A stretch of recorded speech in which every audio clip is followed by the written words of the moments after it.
ओम श्री योग वासिष्ठ महारामायण मुमुक्षु प्रकरण छठवां सर्ग। दैव निराकरणम प्रकरणम, यानी भाग्य के निराकरण का वर्णन इस सर्ग के अंतर्गत किया जाएगा। आशय यह है कि भाग्य के भरोसे नहीं बैठना चाहिए। अपने शरीर, इंद्रियों, मन आदि को संयमित करके जो भी निश्चित किया हुआ अपना कर्म है वह दृढ़ता पूर्वक करना चाहिए। यानी प्रयास इतना अधिक होना चाहिए कि नियति भी सोचने पर विवश हो जाए कि इसे असफल भी किया जाए तो कैसे किया जाए। जब पुरुषार्थ अपनी चरम सीमा पर होता है तो ईश्वरी सत्ता को विवश कर देता है आपकी मनोवांछित वस्तु आपको प्रदान करने के लिए। यह सर्ग पढ़ने के पहले हम आपको एक कथा सुनाना चाहते हैं। जयपुर में पहले एक नरेश हुए थे, उनका दरबार लगा हुआ था। तो उनका जो मुख्य वादक थे वो आए नहीं थे, जो संगीतकार होते हैं। उनका बड़ा नाम था पूरे नगर के अंदर कि उस नगर के भीतर उनके जैसा कोई वादक और गायक नहीं था, और दूर दूर तक उनकी ख्याति फैली हुई थी कि इनके समान दूसरा कोई नहीं है। इससे राजा को भी बड़ा मान सम्मान मिला करता था। तो उनकी ख्याति को सुन करके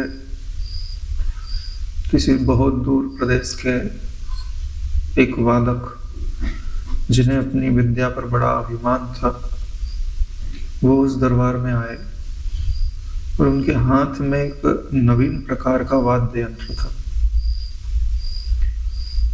उस वाद्य यंत्र को लेकर के उन्होंने उस नगर के भीतर, राज दरबार के भीतर ही घोषणा कर दी कि आपके राज्य में ऐसा कोई हो नहीं सकता जो मुझे पराजित कर सकता। उनका जो वाद्य यंत्र था, जैसे वीणा होती है, उससे थोड़ा सा अलग था, और जब उन्होंने बजाया तो सारे दरबारी मंत्रमुग्ध हो गए। राजा भी उठ करके सम्मान करने लग गया। तो जैसे उसने ये बोला कि मुझसे बड़ा वादक आपके पूरे राज्य में नहीं होगा, तो उसकी वाणी से जो अहंकार झलक रहा था वह राजा को अच्छा नहीं लगा। उसने कहा कि ऐसा नहीं हो सकता है कि आपसे श्रेष्ठ कोई हो ही नहीं। हमारे जो वादक हैं वो तो आए नहीं है अभी, वो थोड़ा लेट हो गए आने में। तो कुछ समय के पश्चात वो आए तो उन्होंने देखा कि ऐसी ऐसी बातें पता चल जाता है पहले से, जो प्रहरी वगैरह होते हैं बता देते। हाँ, तो उस दिन तो समय नहीं बचा था, तो राजा के सामने हो गए। तो राजा ने बोला, भाई हमने ऐसी ऐसी बात कह दी है और आपको हमारा मान रखना पड़ेगा। जब उन्होंने वो वाद्य यंत्र देखा तो उन्होंने तो उस वाद्य यंत्र को पहली बार देखा था।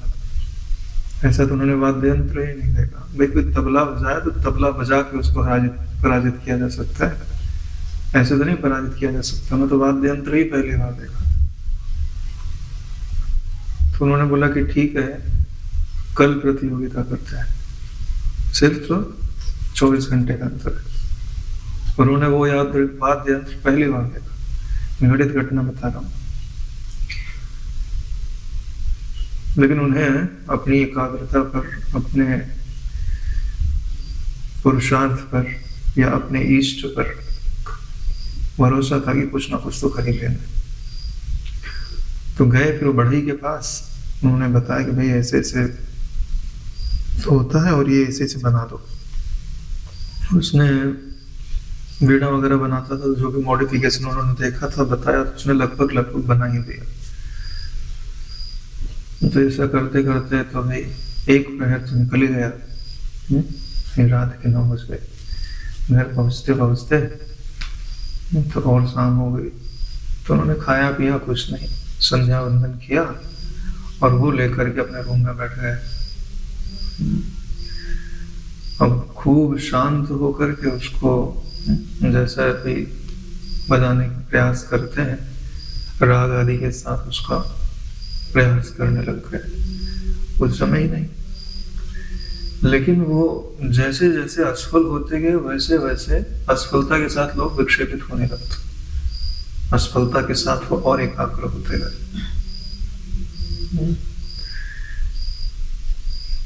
धीरे धीरे रात गहरी होती गई और उनका जो ध्यान है वो भी गहरा होता गया।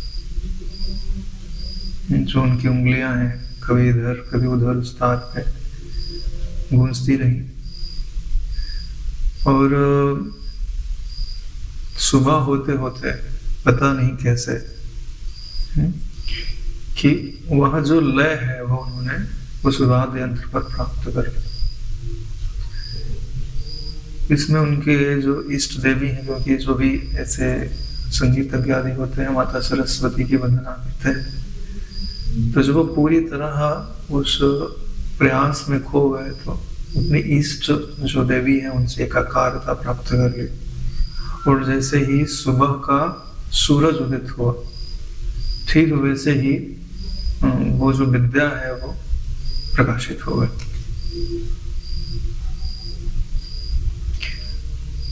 प्रकाशित हो गई तो फिर उन्होंने सुबह उठे, संध्या वंदन आदि किए, जो भी थोड़ा बहुत नाश्ता पानी करना था किए और राज दरबार में चल पड़े। तो राज दरबार में जब प्रतियोगिता प्रारंभ हुई तो सबसे पहले जो आगंतुक आए थे उन्होंने बजाया। जब उन्होंने बजाया तो सब लोग वाह वाह करने लग गए। जब इनकी बारी आई तो इन्होंने भी बजाना चालू किया। जब भी बजाना चालू किया तो धीरे धीरे धीरे धीरे पूरी सभा जो है इतनी एकाग्र हो गई कि अगर पत्ता भी गिर जाए तो उसकी आवाज आ जाए। सबके चित्त को जैसे इन्होंने अपने वश में कर लिया है। यह बात दरबारी तक तो ठीक थी, जो उनके दरबार में चैलेंज लेकर के आया था, अंत में पूरा होते होते उसके मुख से निकल गया वाह। ऐसी राग तो मैंने कभी नहीं सुनी। और किसी को बोलने की जरूरत नहीं पड़ी, उसने अपना सिर झुका दिया। तो राजा जो है प्रसन्न हो गए कि इसने हमारा मान रख लिया और अपने गले का हार निकाल करके उन्होंने उनको दिया। तो उन्होंने वो हार उठाया और ले जा करके जो वादक आया हुआ था उसके चरणों में चढ़ा दिया। और क्या बोलते हैं बताए? बोलते हैं कि आप गुरु दक्षिणा स्वीकार करिए। अरे बोले हमने तुमको गुरु कब बनाया? बोले हमने आपको ही गुरु बना के यह विद्या एक रात में सीखी। हमने आपको मानसिक गुरु बनाया और आपकी ही भावना करते हुए कि आप कैसे बुझाते हो, मैंने तो सिर्फ थोड़ा सा ही देखा था आपको, लेकिन वो विद्या आई है तो आपके ही अस्तित्व से आई है। ये हमारी संस्कृति है। उस दिन से उसका सारा अहंकार चला गया और वह इतना नम्र हो गया कि वह समझ गया कि ईश्वर की सत्ता कितनी समर्थ होते है। ये महिमा किसकी है? पुरुषार्थ की है नारायण।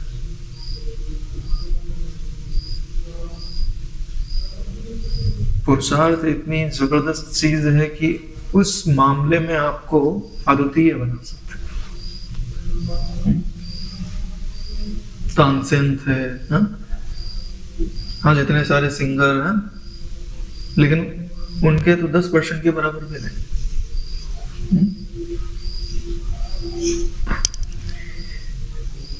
यानी कि आप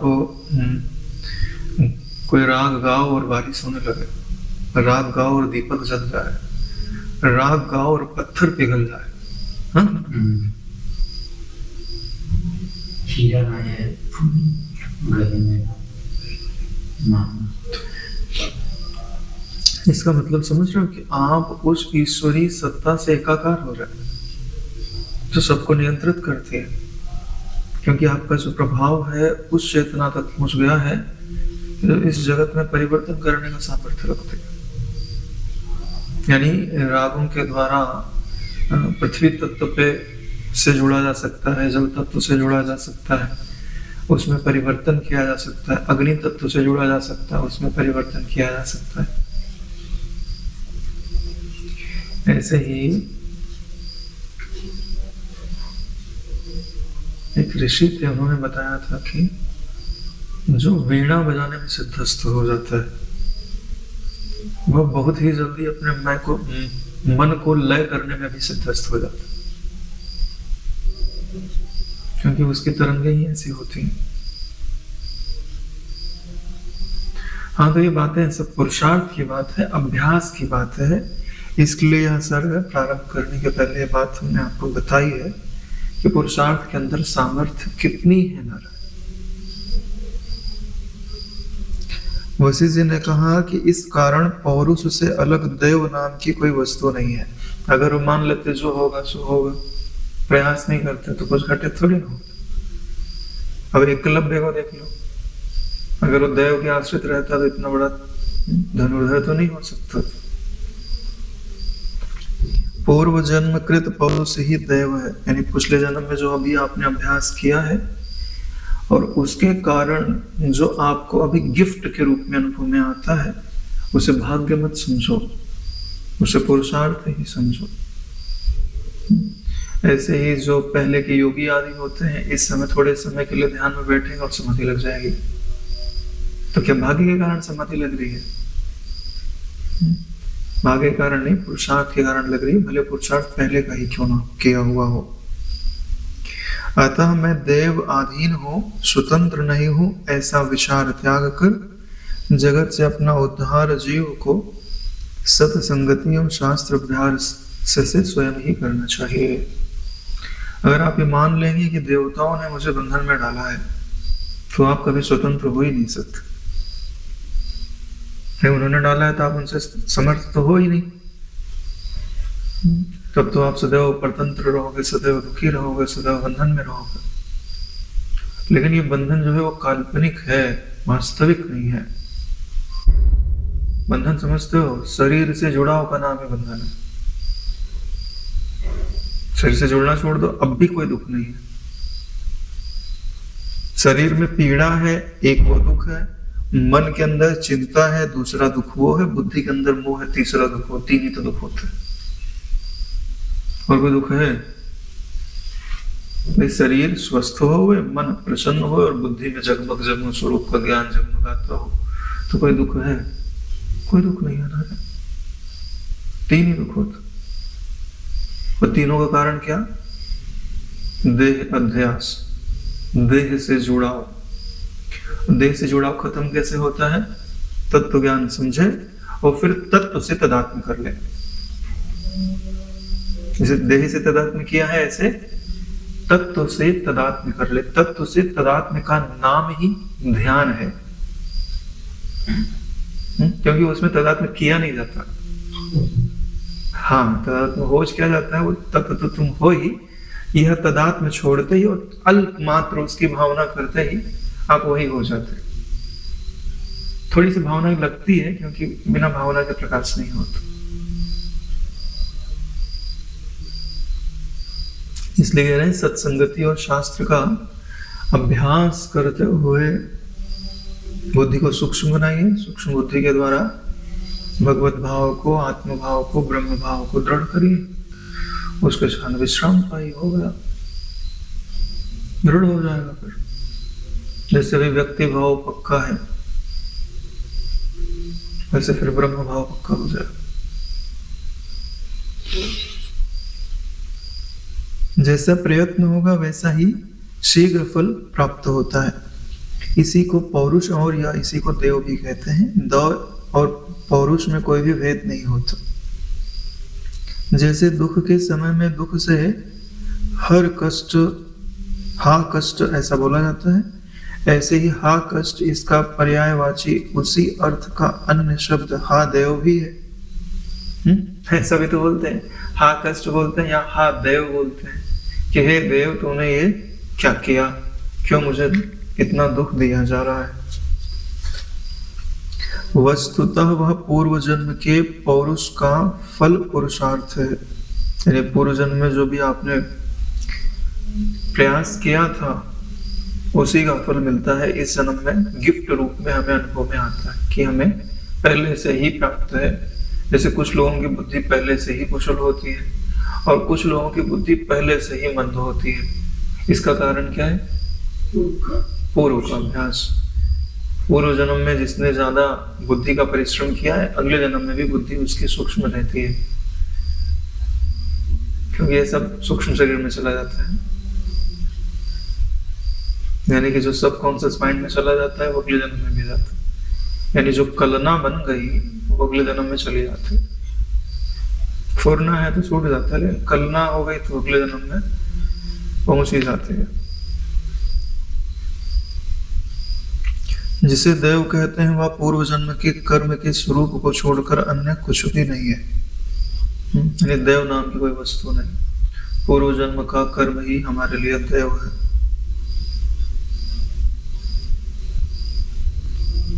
जैसे बलशाली व्यक्ति बालक को जीत लेता है, वैसे ही इस जन्म के बलशाली पुरुषार्थ से वह जय किया जा सकता है। मान लो मलिन हो पहले का पुरुषार्थ, तो क्या रोवे अभी बैठ के?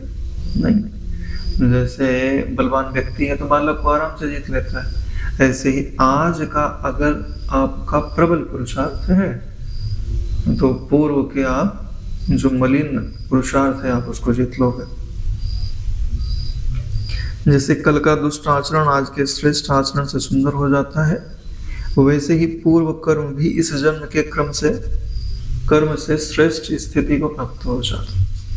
यानी इस जन्म में इस समय आपको अपने उद्देश्य की प्राप्ति के लिए प्रबल पुरुषार्थ करना चाहिए। पूर्व का अगर अच्छा है तो भी करना चाहिए, और पूर्व का अगर ऐसा वैसा है तो और अधिक करना चाहिए।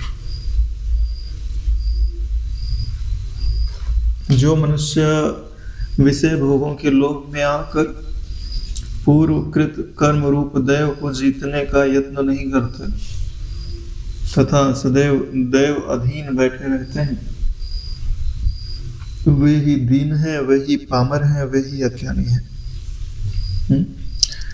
कितनी बढ़िया बात बताई हुई है कि देव के अधीन क्यों बैठे हैं? क्योंकि विषय भोग के लोभ में आए हुए हैं। क्योंकि विषय भोग का जो लोभी होता है वह कभी भी पुरुषार्थ का कष्ट सहना नहीं चाहता, क्योंकि पुरुषार्थ में कष्ट लगता है।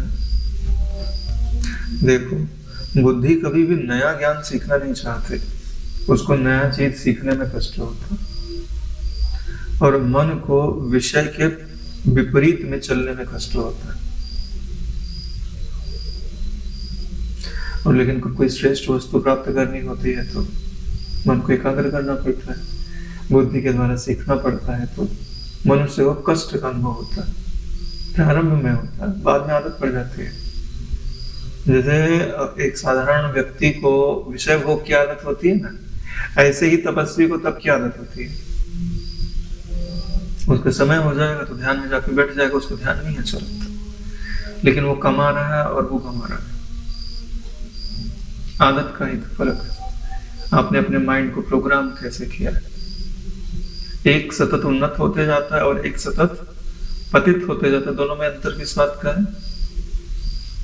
माइंड की प्रोग्रामिंग का अंतर है। यदि कहीं इस जन्म का पुरुष यत्न द्वारा किया गया कर्म देव से नष्ट हो जाए तो वहां भी नष्ट करने वाला पूर्व जन्म का पौरुष ही सर्वाधिक बलवान समझना चाहिए। यानी इस जन्म में आप प्रयास तो कर रहे हैं लेकिन फल नहीं मिल रहा, इसका मतलब है पूर्व जन्म में आपने कुछ मलिन कर्म किए हैं, इसी कारण अभी का फल दिखाई नहीं दे रहा। एक गुच्छे के 2 फलों में जहाँ एक फल रस रहित है, वहाँ उसके खाने वाले व्यक्ति या आदि का पूर्व जन्म का या इस जन्म का पौरुष ही उसके रस का विनाशक होता है। यानी कि एक गुच्छे में 2 फल है, एक में रस नहीं है, दूसरे में रस है। अब 2 व्यक्ति मिले, एक ने दो फल तो थोड़े सब बराबर दिखाई देते, एक को रस वाला मिल गया, एक को बिना रस वाला मिल गया। कारण पूर्व का पुरुषार्थ। जहां जगत में संसिद्ध वस्तुएं भी विनष्ट हो जाती हैं, वहां विनष्ट करने वाला का प्रयत्न सर्वाधिक शक्तिशाली है, यही समझना चाहिए। यानी इस जगत में जो वस्तुएं नष्ट हो जाती हैं वो भी पुरुषार्थ के कारण होती हैं, और जो बनती हैं वो भी पुरुषार्थ के कारण होती हैं। बिगाड़ने के लिए भी पुरुषार्थ लगता है और बनाने के लिए भी लगता है। जैसे आपने कोई आदत बना ली है तो उसे छोड़ना है तो भी तो पुरुषार्थ लगता है, और नई आदत बनानी है तो भी पुरुषार्थ लगता है। उनमें जो शक्तिशाली होता है वही क्षण मात्र में अपने से कम शक्ति वाले को हराकर जीत लेता है। राजवंश के अभाव में मंत्री आदि से प्रेरित सुसज्जित हाथी किसी भिखारी को लाकर बलपूर्वक राजा बना देता है। वह मंत्री हाथी और नगर वासियों के प्रयत्न का ही महान फल है। पहले ऐसा हुआ करता था कि भाई किसी नगर का राजा मर जाए तो राजा का चुनाव कैसे करते हैं? हाथी के द्वारा करते हैं ना, हाथी के सूंड में कलश दे देते हैं। अब वो कलश हाथी जिसके सिर पे डालेगा उसको राजा बना देते हैं। बोले ये तो प्योर भाग्य है कि जिसके सिर पे डाल दिया वो राजा हो जाएगा। तो भाग्य क्या दिया ना, हाथी किसी के भी सिर पे डाल देवे, या जिसने पाला है उसी के सिर पे डाल देवे। तो बोले यह अभी भाग्य नहीं है। क्या कह रहे हैं? यह मंत्री हाथी और नगर वासियों का प्रयत्न है जो उन्हें राजा की प्राप्ति होती है। और राजा ने भी कभी पुण्य आदि कर्म किए होंगे तो उसके फल में वो उसे प्राप्त होता है। जैसे प्रयत्न पूर्वक खाने योग्य अन्न को मुख में लेकर दांतों से चर्वण कर लिया जाता है, वैसे ही बहादुर व्यक्ति पौरुष का आश्रय लेकर दुर्बल व्यक्ति को पीस डालता है। यानी भोजन करना है तो भी तो अन्न को चबाना पड़ता है, पेट में कैसे जाएगा, पचेगा कैसे? ऐसे ही जो बलवान व्यक्ति है अवयुक्त होता है तो जो दुर्बल है उनको मार डालता है। देखिए नारायण, सबके भीतर महाभारत तो चली रही है। अब दुर्योधन जीतेगा कि अर्जुन जीतेगा, यह अर्जुन और दुर्योधन के बल पे निर्भर करता है। आपके भीतर जो महाभारत चल रही है कोई जरूरी नहीं है कि उसमें अर्जुन ही जीतेगा, दुर्योधन भी जीत सकता है अगर आप अर्जुन को बल प्रदान नहीं करोगे तो। अगर दुर्योधन जीत जाएगा तो चारों तरफ दुख होगा, चिंता होगी, शोक होगा, पराजय होगा। अर्जुन जीत गया तो भक्ति है, ज्ञान है, सुख है, समृद्धि है। मलिन इच्छाएं, मलिन कर्म, मलिन वासनाएं, अच्छे कर्म, अच्छी भावना, श्रेष्ठ ज्ञान, इनके भीतर तो द्वंद्व चलता ही रहता है। अब आप किसका पक्ष लेते हो?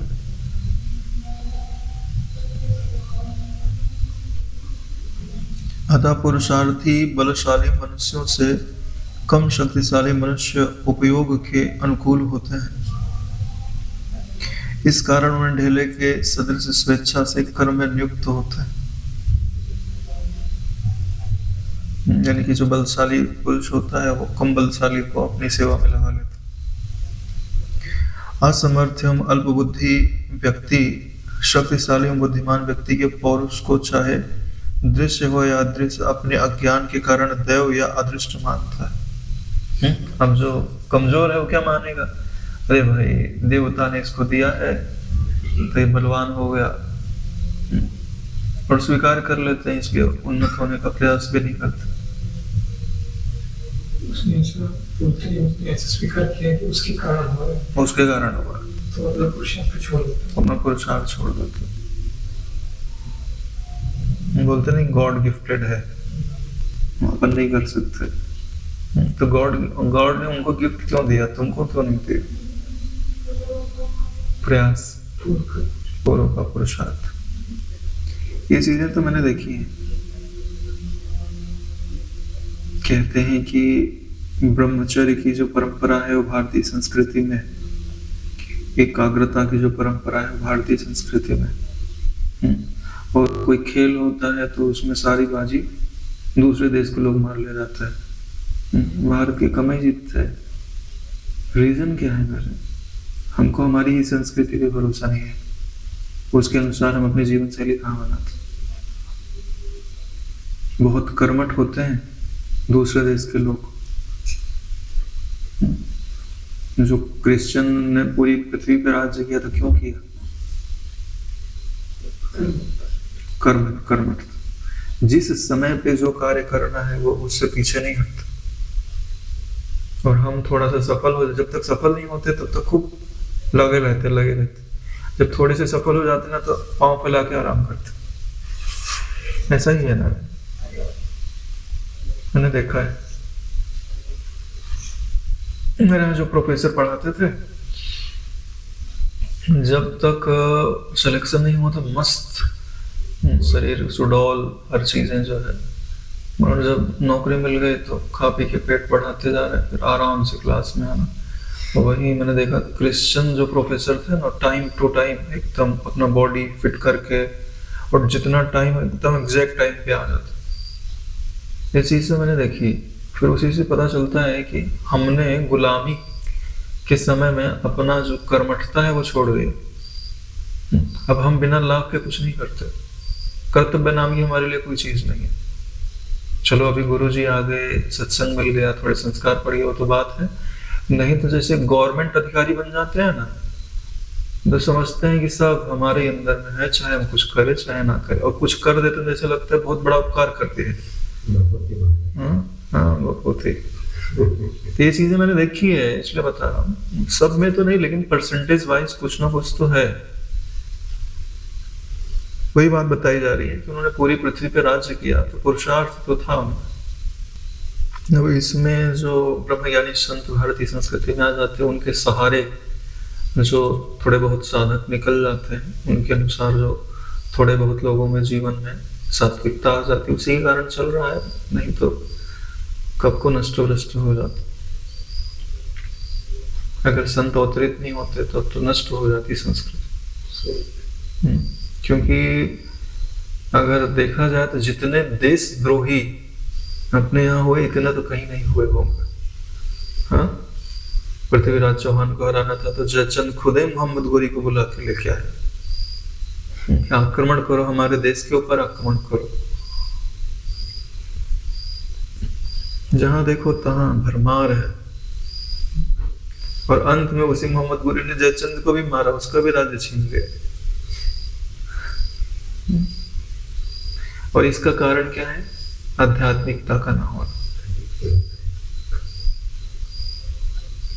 और आध्यात्मिकता ना होने के कारण क्या होता है? विषय भोग की गुलामी, अहंकार की गुलामी। मैं इसको तो नष्ट ही कर डालूंगा, भले सब नष्ट हो जाए तो नष्ट हो जाए, क्या मिलेगा? दिल बड़ा करना पड़ता। समर्थ प्राणियों में जो सर्वाधिक शक्तिशाली होता है तथा दूसरों का नियंता होता है, तथा यह सभी वर्तमान भूतों में स्पष्ट है कि दैव नामक कोई पदार्थ नहीं है, यही सत्य है। यानी जो समर्थ प्राणियों में सर्वाधिक शक्तिशाली है, दूसरों का नियंता है, तो क्यों है? क्योंकि वो पहले पुरुषार्थी रहा है। तो पुरुषार्थी को ही तो प्राप्त होता है। ध्यान किसका लगता है? जो पुरुषार्थ करता है। जब की सिद्धि किसे प्राप्त होती है? जो पुरुषार्थ करता है। आत्मज्ञान कौन समझता है और कौन आत्म तत्व को उपलब्ध होता है? जो पुरुषार्थ करता है। अरे मैंने देखा है ना कि जो पढ़ने में अच्छे थे वो आत्मज्ञान में विचार करते तो आत्मज्ञान में भी अच्छे होते, और जो पढ़ने में लापरवाही किए ना, आत्मज्ञान की तरफ जाते हैं तो भी वहां पे भी लापरवाही करते। क्योंकि ये विद्या है, सूक्ष्मता से समझी जाती है, तदनुसार वृत्ति बनाई जाती है। क्योंकि वो वहां एकाग्र नहीं हो पाए, वहां संयमित नहीं हो पाए, तो यहाँ भी गड़बड़ करते ही करते।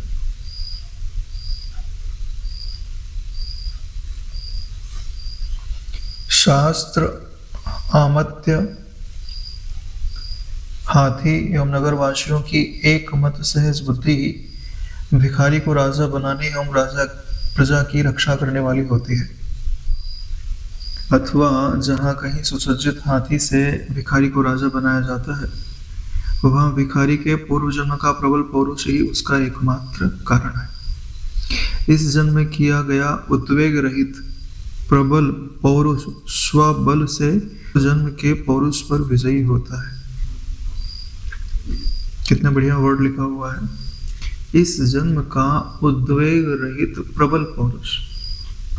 यानी जब आप पौरुष करते हो तो आप में उद्वेग नहीं होना चाहिए कि इसका फल मुझे कब मिलेगा, अब नहीं मिल रहा है, अब छोड़ दो। इसको उद्वेग बोलता है। उद्वेग नहीं है तो सफल होकर ही रहेगा राजा, क्योंकि वो चलते ही जा रहा है, चलते ही जा रहा है, चलते ही जा रहा है।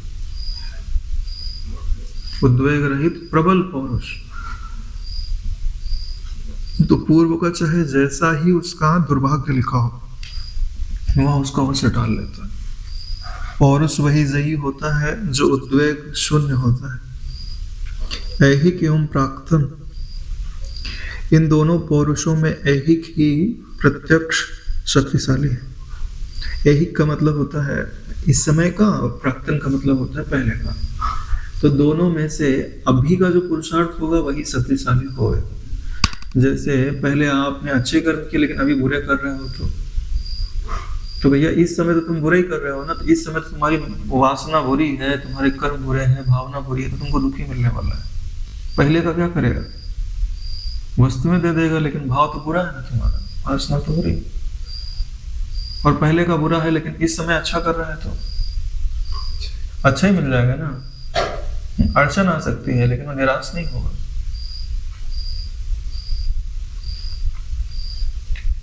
तथा जिस प्रकार युवक द्वारा बालक जीत लिया जाता है, उसी प्रकार इस जन्म के सत प्रयास से दैव अर्थात पूर्व जन्म का प्रयास भी जीता जा सकता है। जैसे कृषकों द्वारा वर्ष भर में कमाई गई कृषि को मेघ एक दिन में समाप्त कर डालता है, यह मेघ का पौरुष है। उसी प्रकार अधिक प्रयत्न करने वाला ही जीतता है। भाई गेहूं पक गया है यार, अब काटने वाला है, अब आ गई ओले वाली बारिश, खत्म कर दिया सब। 6 महीना 5 महीना 4 महीने का किसान का सब मटिया मिट कर दिया। ठीक वैसे ही जो प्रबल पौरुष होता है वो छोटे पौरुष को समाप्त कर डालता है। देखो ध्यान से देखो, यह जो प्रकृति है उसका क्या प्रयास है, जड़ता की ओर लेकर के जाना, क्योंकि ये जड़ है। ठीक है, जैसे आलस्य स्वाभाविक होता है, सुंदर वस्तु देख करके उसका अच्छा लगना स्वाभाविक होता है, और उसको पाने का यत्न भी स्वाभाविक होता है। सुंदर कोई खाने की वस्तु दिख गई तो लालायित होना स्वाभाविक होता है। यानी माया ने ये चीजें पहले से डाल के रखी हैं। अब इसके विपरीत जाना है तो आपको पुरुषार्थ करना पड़ता है। वही बात यहाँ बताई जा रही है कि इनसे अगर आपको उठना है, जड़ता से उठना है, चेतनता की ओर जाना है, तो आपको पुरुषार्थ करना पड़ेगा। यानी ये समझ लो कि ठीक वही हाल है जैसे पृथ्वी की सीमा छोड़ करके कोई आकाश में जाकर के स्थित होना चाहे तो पृथ्वी का गुरुत्वाकर्षण का उल्लंघन करना पड़ता है। अब वह बिना प्रयास के तो संभव नहीं।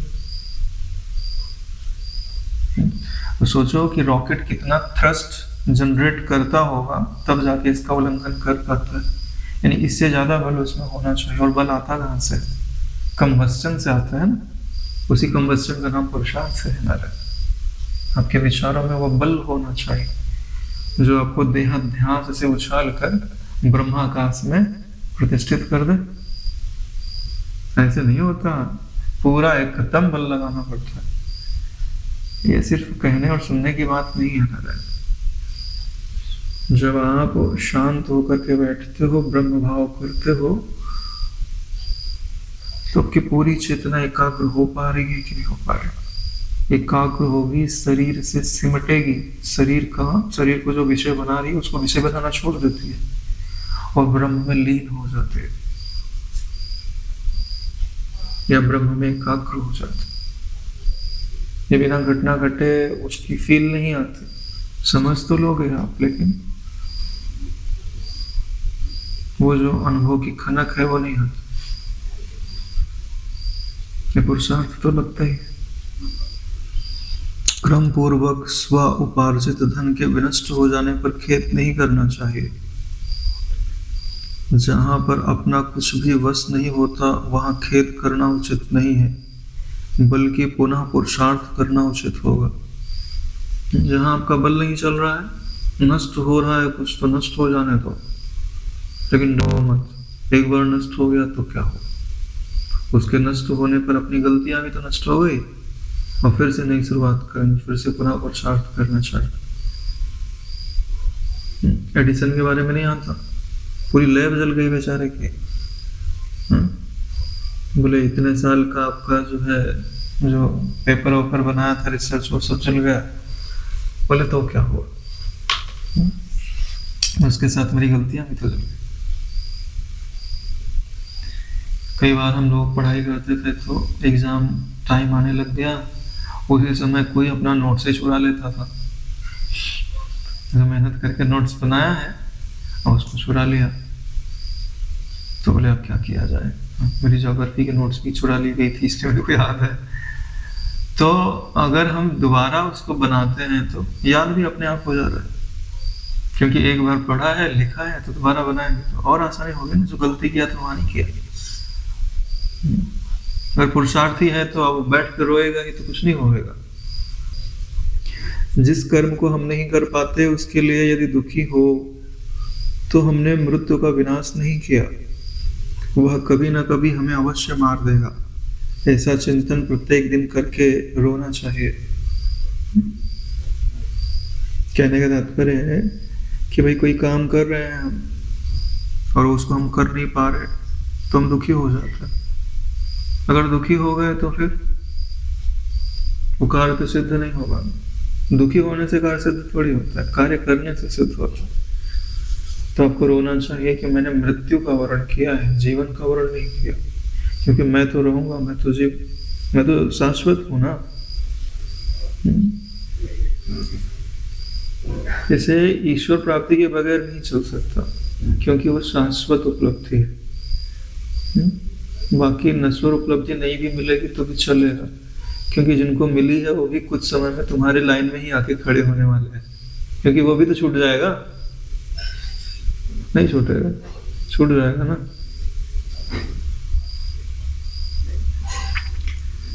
जिसके लिए मनुष्य सर्वाधिक प्रयास करता है उसी में वह विजयी होता है।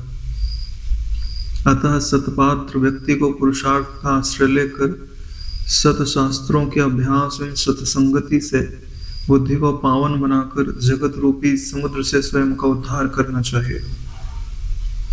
इस जन्म एवं पूर्व जन्म दोनों के पौरुष रूपी अरण्य में उद्भूत फल को देने वाले समर्थ वृक्ष हैं, यानी इस जन्म का पुरुषार्थ और पूर्व जन्म का पुरुषार्थ। इन्हीं के द्वारा आपको मनोवांछित फल प्राप्त होता है। उनमें से जो सर्वाधिक बली होता है वही जीतता है, और दोनों ही बली है और दोनों ही एक दिशा में है, तब तो कहीं नहीं क्या। पहले भी अच्छा पुरुषार्थ किया, अभी भी अच्छा पुरुषार्थ कर रहा है, तो बातें दूसरी है। बाबूजी ने कहानी नहीं सुनाते, है हाँ, वही तीन चीजें हैं, वो कहानी तो आपको पता ही है। यानी कि पहले उसने अच्छा पुरुषार्थ किया है इसलिए अभी अच्छा मिला है, और अभी भी अच्छा करे तो आगे भी अच्छा मिलेगा। तीन है हो गए। पहले अच्छा किया लेकिन अभी अच्छा नहीं कर रहा है, अभी अच्छा मिला तो है लेकिन अभी अच्छा कर लिया तो आगे अच्छा नहीं मिलेगा। तो है फिर नहीं, पहले भी नहीं था अभी भी नहीं है, बाद में काम भी वैसे ही कर रहा है। तो ये चीजें हैं पुरुषार्थ पे निर्भर करती है। आत्मविद्या भी पुरुषार्थ पर निर्भर करती है। और जो बोलते हैं कि गुरु के करने से होगा, ठीक है, आश्रय लेना अच्छी बात है, शरणागति लेना अच्छी बात है, लेकिन कहीं आप दैव का सहारा तो नहीं ले रहे। दैव को तो नहीं बना दिया, गुरु को दैव तो नहीं बना दिया कि दैव करेगा तो होगा। तो वह बात भगवान वशिष्ठ जी हमारे गुरुजन स्वीकार नहीं करते। आपका जो पुरुषार्थ है आपको पुरुषार्थ तो करना ही पड़ेगा, क्योंकि अपने दादा गुरुजी के भी आश्रम में तो बहुत सारे लोग रहते थे ना, लेकिन हमारे गुरुजी ही तो निकल पाए, बाकी कहाँ निकल पाए। तो अगर गुरुजी, दादा गुरुजी सबको ही देने पे लगे होते तो सब मिल जाते, लेकिन पात्र नहीं थे ना, बिना पात्र के दिया ही नहीं जा सकता ना। तो आप पात्र बनने का प्रयास तो करो, फिर आपको मांगना नहीं पड़ेगा, इंतजार भी नहीं करना पड़ेगा। हमारे गुरुजी का इंतजार करना पड़ा, 40 दिन तो हुए थे वहां, मिल गया। यानी हमारी पात्रता में ही कमी है ना, और कहीं कमी नहीं है। सच्चाई तो यही है, बकिया चाहे जो हो, बाकी का कल पड़ेगा।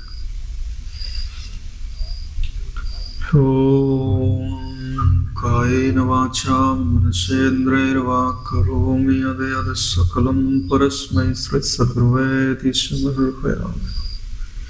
ॐ सहनावतु सहनौ भुनक्तु सह वीर्यं करवावहै तेजस्विनावधीतमस्तु मा विद्विषावहै। ओम शांति शांति शांति। श्री सद्गुरुदेव भगवान की जय।